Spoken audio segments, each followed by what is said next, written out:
어제 본문에서는 예수께서 천국 복음을 듣고도 주님을 알지 않고 오히려 표적만을 요구하는 유대인들을 책망하시는 장면이 나옵니다.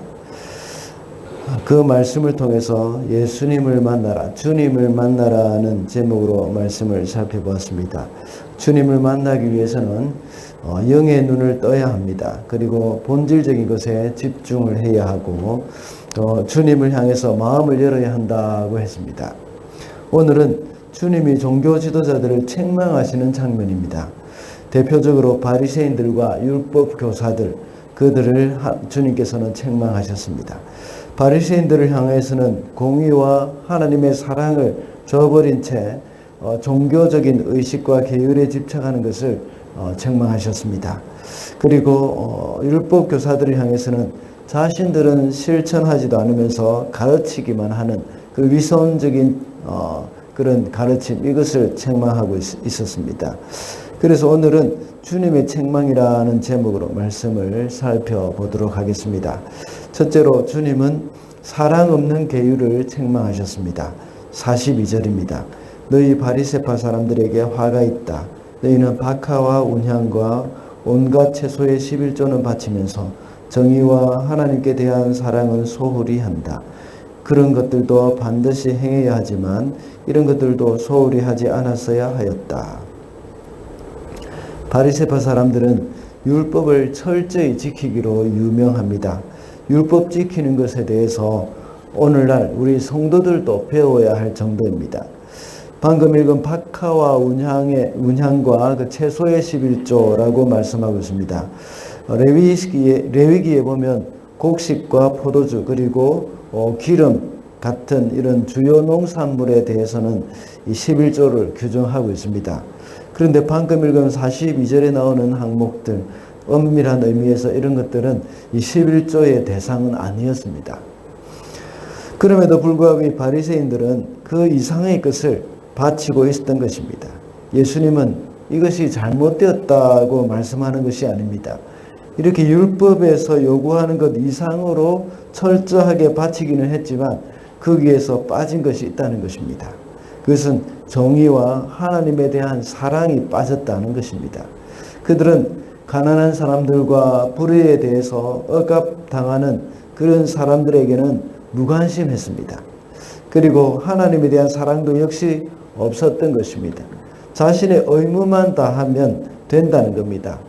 이것이 얼마 전에 우리가 예를 들었던 탕자의 비유에서 큰아들의 모습과 같은 겁니다. 자기의 일은 열심히 하지만 또 집 떠난 동생에 대해서는 정말 관심이 없었고 집 떠난 둘째 아들을 향한 아버지의 마음에도 역시 관심이 없었던 겁니다. 더 나아가서 아버지에 대한 사랑도 없었습니다. 오늘 본문에서 소홀히 한다라는 이 말씀은 개역개성에서는 버리는 도다라고 번역되어 있습니다. 이 말은 지나치다 또 비켜나가다 하는 그런 의미입니다. 바리새인들이 이 진리의 핵심인 공의와 하나님의 사랑, 여기에 대해서는 비켜나가면서 외적인 형식만을 추구하고 있다는 겁니다. 그래서 예수님은 이것도 행하고 저것도 버리지 말아야 한다고 말씀하고 있습니다. 우리가 항상 계율과 원칙 그리고 말씀을 지키지만 그 이면에는 이 사랑과 정의가 있어야 한다는 겁니다.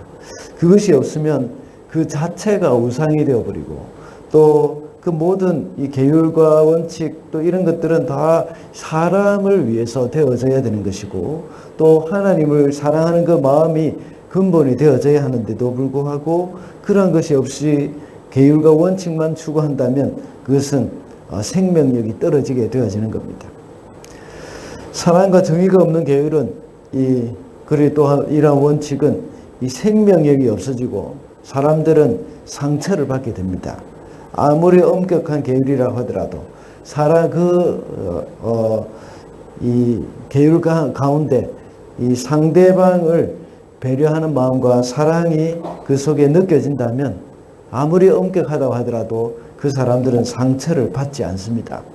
그러므로 우리도 계율을 잘 지키되 이 사랑과 정의를 함께 가져야 한다는 겁니다.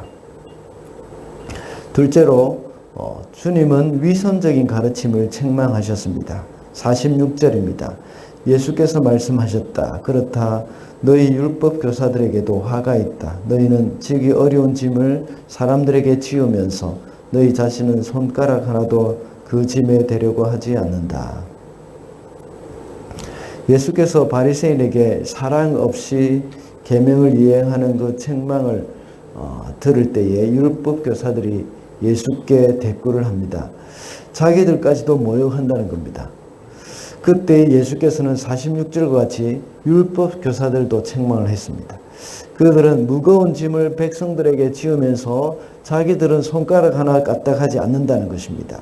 그것은 백성들에게 무거운 계명을 지키라고 가르치면서 정작 본인들은 그 가르침대로 행하지 않는다는 것을 말씀하고 있습니다. 여기서 말하고 있는 것은 지기 어려운 짐, 이것은 율법 자체라기보다는 율법에 대한 장로들의 가르침, 그 유전, 전통, 율법 교사들이 해석하고 있는 이러한 부분들, 이것을 말하고 있는 겁니다. 그 예가 앞서 말씀드린 박하와 운향과 채소의 11조 같은 것들, 이러한 것들을 가리키는 것이라고 볼 수 있습니다. 이들의 그 해석은 지나치게 세분화되어 있고 아주 조그만하게 이렇게 잘라져 있고 아주 복잡합니다. 그래서 일반 사람들은 일일이 다 그것을 외우고 암기해서 지키기란 정말 쉽지 않은 일입니다. 이런 것을 백성들에게 강요하면서 자기들도 역시 지키지 않았던 겁니다. 물론 바리새인들은 철저하게 이것을 지켰습니다. 그래서 이들은 그것을 다 외우고 율법도 외우고 장로 유전들까지도 다 외웠습니다. 이들이 바리새인들이었습니다. 이런 것을 지키는 사람들은 지극히 바리새인과 같은 소수에 불과했습니다. 이런 부분은 참 저와 같은 그런 목사들이 조심해야 할 부분입니다. 많은 것들을 가르치기는 하지만 그것을 실천하지 못하는 그러한 부분은 마치 이 서기관들, 율법 교사들과 다르지 않을 것입니다. 그래서 야고보 장로는 야고보서 3장 1절에서 내 형제들아 너희는 선생된 우리가 더 큰 심판을 받을 줄 알고 선생이 많이 되지 말라라고 말했습니다. 그리고 고린도전서 4장 15절에서는 1만 스승이 있으되 아비는 많지 않다고 말씀하고 있습니다. 그러므로 저를 비롯해서 가르치는 자의 입장에 있는 그런 사람들은 모두가 다 이 선생의 입장이기보다는 이 아비의 마음으로 그 직분을 감당할 수 있도록 함께 기도해 주시기 바랍니다. 마지막으로 주님은 기득권 지키려는 태도를 책망하셨습니다. 49절입니다. 그러므로 하나님의 지혜도 말하기를 내가 예언자들과 사도들을 그들에게 보내겠는데 그들은 그 가운데서 더러는 죽이고 더러는 박해할 것이다 하였다. 과거에 이스라엘 역사를 볼 때에 하나님께서는 많은 선지자들을 보내셨습니다. 그러나 이스라엘은 그 선지자들을 박해하고 죽이기까지 했다고 말씀하고 있습니다. 그런데 이들을 박해하고 죽인 사람들은 일반 백성들이 아닙니다.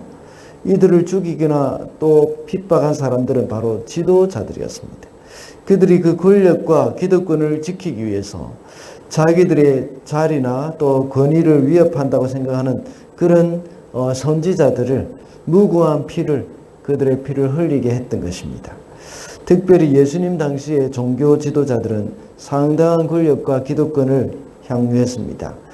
그리고 그것을 지키기 위해서 몸부림을 쳤습니다. 그들의 잘못을 책망하는 예수님을 향해서 시기심을 가지고 또 계속해서 공격을 하고 꼬투리를 잡으려고 했던 겁니다. 과거 선지자들과 같이 그리고 또 세례 요한과 같이 오늘 본문에 나오는 아벨에서부터 사가랴의 피에 이르기까지 그들은 사람들을 핍박하고 또 심지어는 예수님마저 십자가로 내몰았던 것입니다. 자기들의 기득권과 권력에 눈이 멀면 진리도 보이지 않는 그런 이 상황이라는 겁니다. 이러한 일은 오늘날 기독교에서도 쉽게 발견할 수 있는 일입니다. 과거에 초대교회와 같이 또 교회가 핍박을 받는 시절에는 기득권보다는 순교를 각오해야 하는 그런 시기입니다. 그러나 점차적으로 기독교 인구가 많아지고 많은 사람들이 교회를 다니다 보니까 점점 더 교회가 기득권층에 가까워져 가기도 합니다. 그래서 점점 더 교권주의가 생기기도 하고 교회 다니면 무슨 유익을 얻게 되는 그런 생각을 가지게 되어지는 겁니다. 정치인들은 표를 얻기 위해서 교회에 나가기도 하고 교회에서 직분을 얻기 위해서 애를 쓰는 경우도 있습니다. 이런 사람들은 여러 가지 재물과 명예는 얻게 되지만 주님과의 그 인격적인 만남은 점점 더 잃어가게 되고 생명력도 점점 더 잃어가게 되기 마련입니다. 그러나 우리는 이 사도 바울과 같이 그리스도를 얻기 위해서 다른 모든 것을 배설물과 같이 여기게 되는 그런 마음을 가져야 합니다. 말씀을 맺겠습니다. 오늘은 주님의 책망이라는 제목으로 말씀을 살펴보았습니다. 주님은 사랑 없는 계율을 책망하셨고 위선적인 가르침을 책망하셨으며 기득권을 지키려고 하는 태도를 책망하셨습니다. 주님의 백성으로서 하나님 사랑, 이웃 사랑의 마음을 잃지 않고 날마다 우리의 십자가를 지고 주를 따르는 저와 여러분이 되시기를 바랍니다.